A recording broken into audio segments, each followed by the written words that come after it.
Hello, my name is Casper. I'm a web designer and I am redesigning my good old website.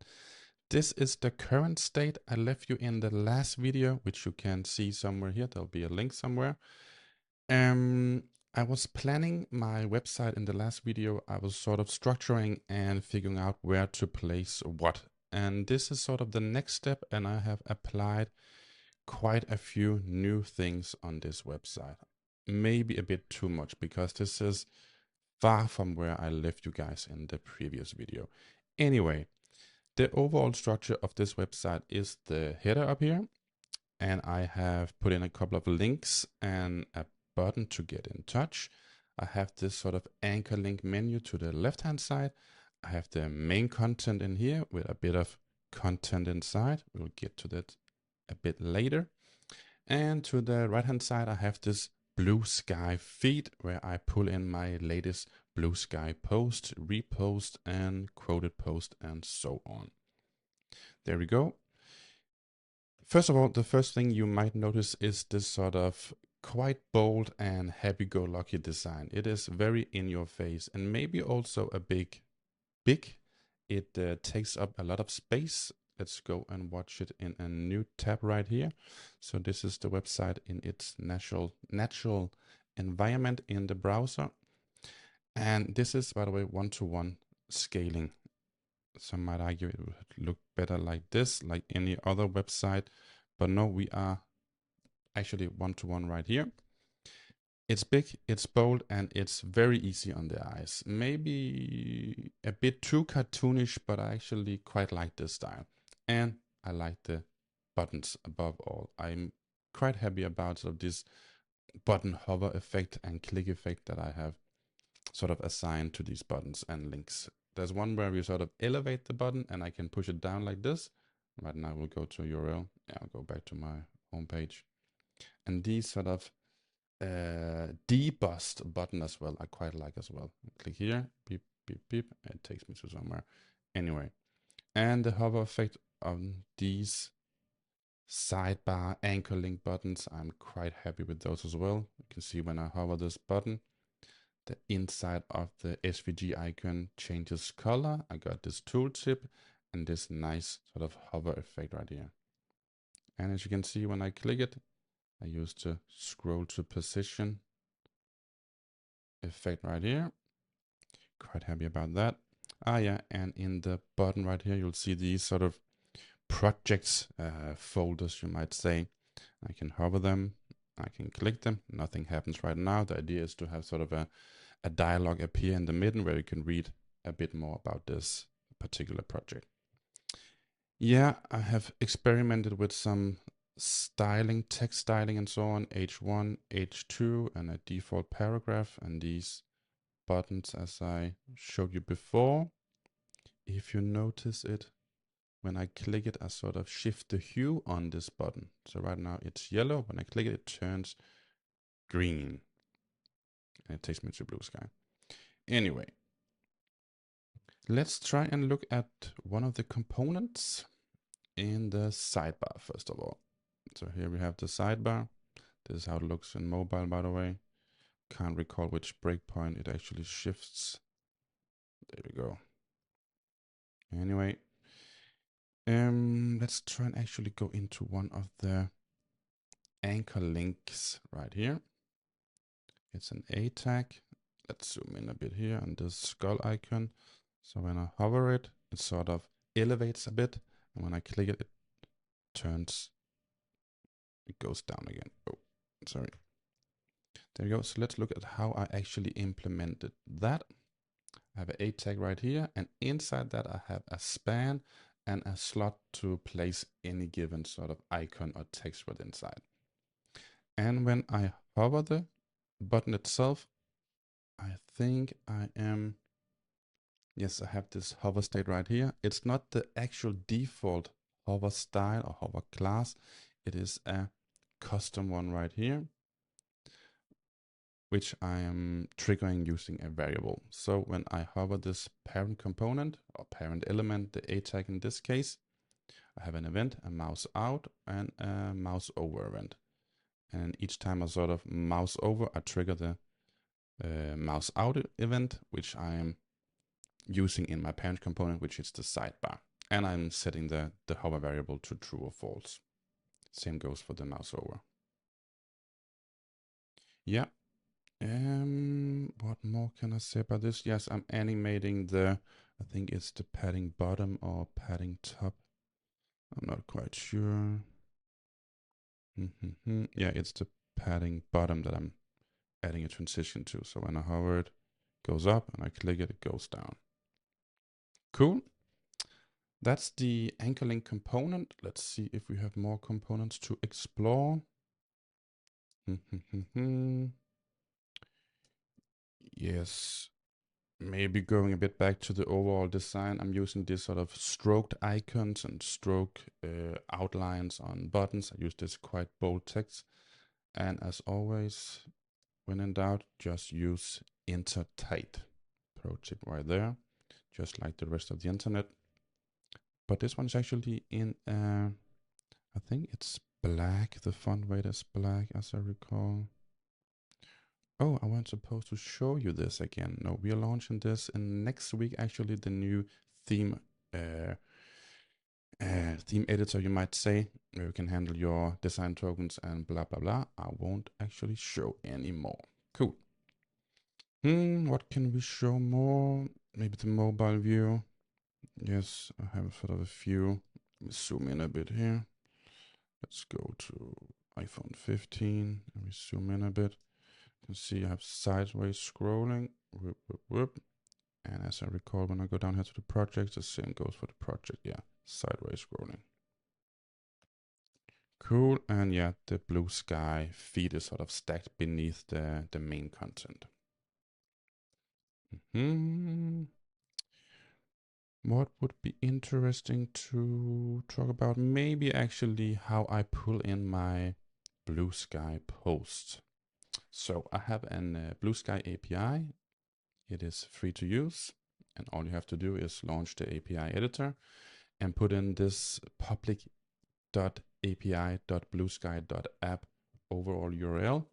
And you will feed it with this sort of path xrpc and then the app.bluesky.feed.getAuthorFeed.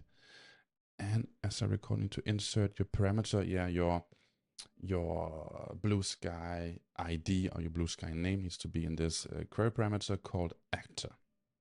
This leaves you with this URL right here. Yeah, and as you can see the content of this particular API call. I have my handle svenning.io here, my display name Svenning. And maybe let's go into one of the posts. So right here I have a tag. When I'm supposed to repeat this somewhere? Yeah.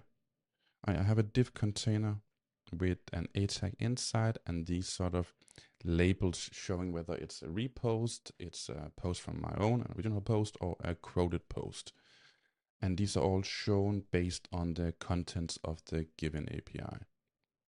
There's a bit of a big sort of logic section right here. I won't go too much into it, but you can see I'm conditionally showing the reply label up here, depending on whether or not this is a reply I made to someone else's blue sky post.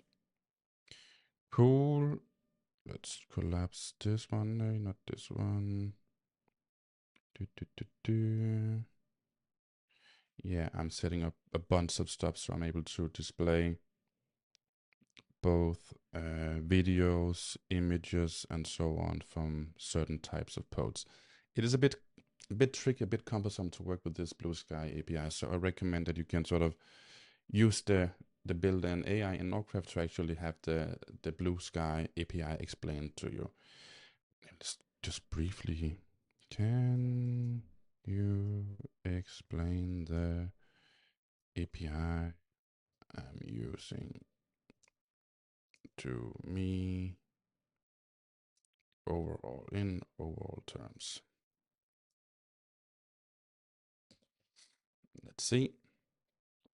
I've used this Nordcraft AI quite a bit to actually make these conditions on whether or not to show content based on its post type and so on. Let's see right here. It's explained the API to me.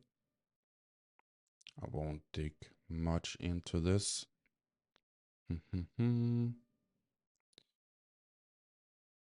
What the API returns, post content, all the information, engagement metrics, so yeah, I can get the likes and the repost counts and so on. Embedded content, that's all the images and so on you see. Yeah. I think that's about it.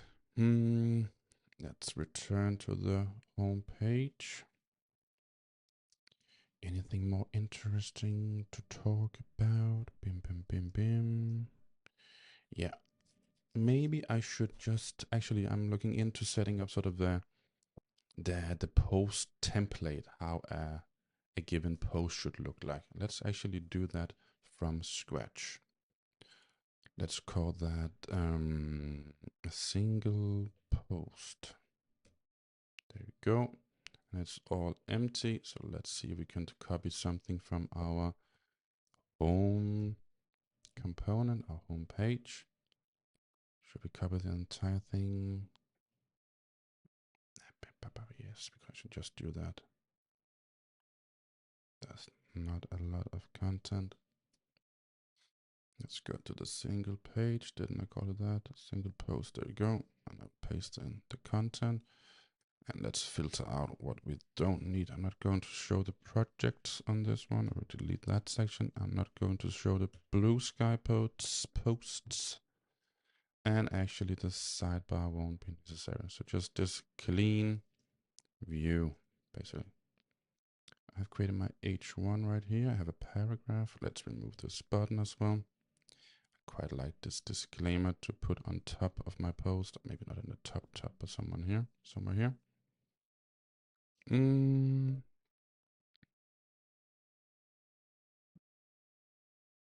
Yeah, okay. Let's maybe go in and structure this single page post. And then I think in the next video, I will go in and choose a CMS to use with my Nordcraft setup and actually put in some of my blogs from my existing website, because I have quite a few that I want to sort of merge into my new design system or new design. These are just hard coded inside Nordcraft. There are no CMS whatsoever assigned to these, so I need to figure out how to actually pull that from a CMS automatically. But that's a task for another video. Maybe the next one. Let's see. Okay. This was the single post. Post header. And then I actually think I want sort of a, I'm not sure about the English term for it. We have a subheader. It should go just below the H1. And I want to have that use slightly bigger font. And I have set up my theme. So I have size desktop large. That's a bit too much. Beige, base, and medium. Again, it looks super bold and big. And as you can see, I have trouble with my line height in this component, the paragraph component, because it's designed to use a much smaller font. But let's go in here and fix the line height. I think something like more. That's too much. 4 Yeah, that's suitable. Just ask the AI to put in some demo content here. Put in some low ipsum text in here. Let's see if that works.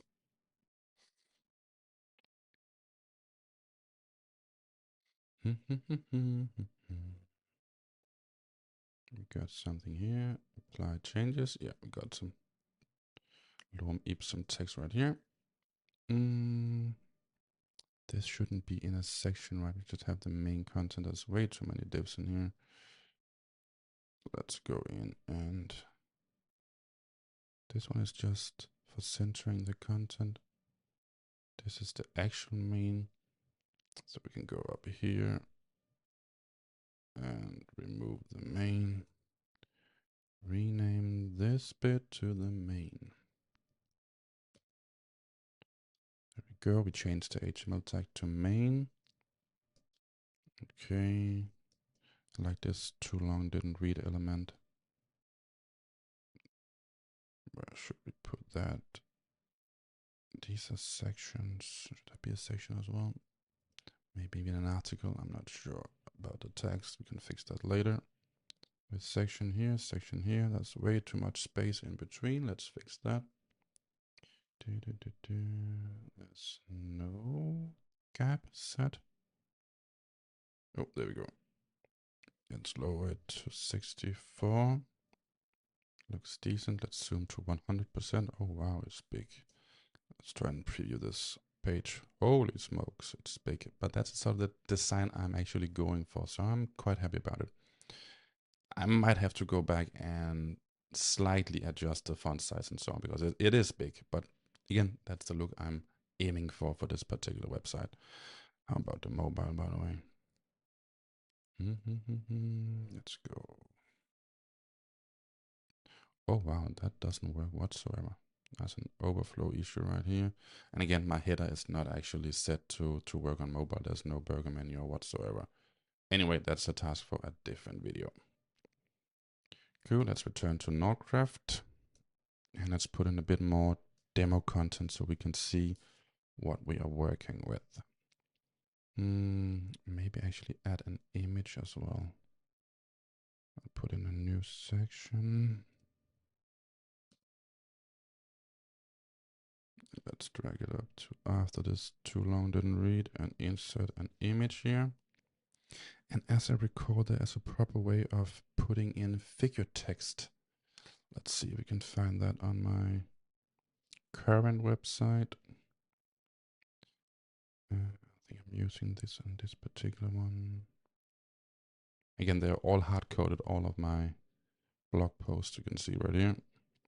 I think somewhere here I have a figure. Yeah, there we go. So it's a figure with an image tag and a fig caption inside. Let's copy this and go to our single page template.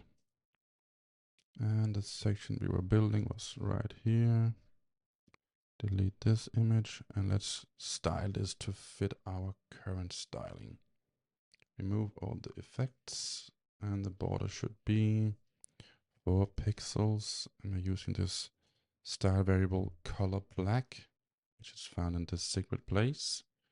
I have all my colors listed right here. And I think I have set a variable for radius as well. Yeah, radius medium. That's for the border radius.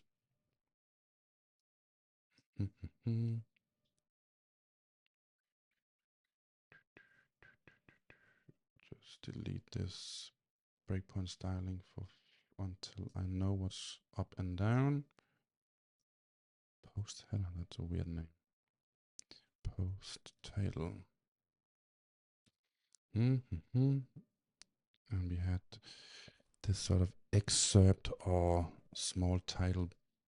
Actually, we forgot to have our subtitle. And maybe I should actually create a component for that. Yeah, this should be the subtitle. So let's create a component for just that. Can reuse our heading component, right? Oh, paragraph component. Let's reuse that one. Let's duplicate it and call it subheader. There you go. It's still a p tag, but we need to style it a bit differently. And let's actually make it gray. I have a variable for that. Dark gray, yes. And the text should be not the base size, but the medium size. Desk medium. Is it too big? It is quite big. Anyway, cool. And as I recall, we had to fix the line height to something like 375, right?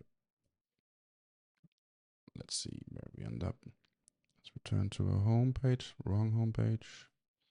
This one. No, not the home page. The single post. There you go. Let's actually insert the subheader.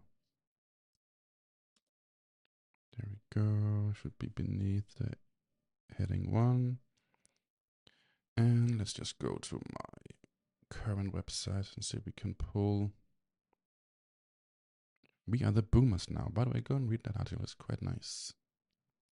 So just to test this out, we are the boomers now. And the subheader for this one is why millennial devs need to stop hating on Gen Z using Gen AI. They really should stop. Or should they? We have a slot in here so I can insert text, and I'll put in my placeholder text right here. Remove this one. And then obviously this sort of excerpt needs to be a bit smaller to make it fit. So let's do the base one again. Actually, we can just remove everything for this, right?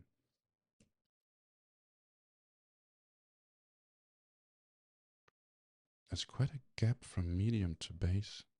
I'll need to handle that. Cool, let's preview this again. So we have the H1, we have a subheader, and we have a excerpt, sort of the first paragraph you have in your article. It'll be this one in my case. There we go. Then I plan to have this sort of section, too long didn't read element, where I just briefly explain what's going on in this article. Let's just quickly, we are approaching 22 minutes of video time. Let's just end it in a few minutes. I will just remove this one. On canvas paragraph, that sounds silly. Let's put in the paragraph component. We use the text right here. Put it in the fig caption element. So it goes section, figure, image, fig caption, and so on. But yeah, the idea is to have this structure of my single page set up and actually use CMS elements going forward. Before we end this video, I want to show you a bit about how I'm creating components to be reused for different stylings and so on. So let's go to one of the components on the home page, one of the buttons, this button up here. It's in my header. Let's open this. So we have this basic button. And I have set up a few variables. Area label, if I tend to use this button as an icon button, just showcasing an icon and not plain text inside the button, I will need an area label. This is a component I can set from the outside in my parent component, area label, and this is tied to the button right here. You can see area label is currently false because I have not set anything. Cool. And I have tab index, which is going to be 0 if the button is disabled. Otherwise, it's going to be, oh, sorry, other way around. -1 if it's disabled, so I can't actually tap into this button. Otherwise, it will be 0 and I can't tap into this button, and it's shown in the natural tab order. That's about it from this section. I just wanted to show how I'm coloring the button. So I have this attribute called color, which I can set from the outside. And this is tied to my span in here, which is again tied to a local CSS variable right here. And depending on which word I put in, so I can put in yellow, red, green, or blue, the color of my button shifts. Let's go and test that in context. So we have this get in touch button up here in my header. Right now I have the attribute white. I can set it to red. It turns red. I can set it to blue and it turns blue and so on. And as I recall, when I set it to black, the color shifts in here and turns white. Yeah. Cool. A small use case, a small demo of how we use components when we are working in Nordcraft. I have been rambling for almost 25 minutes now. Let's stop it right here and let's have a look at the CMS next time. I am considering two options, one of them called Kirby, a German CMS, as I recall, and another one I can't actually remember the name of it, but I have 2 options I'm looking into. So let's test that out in the next video. Cool. See you guys. Bye bye.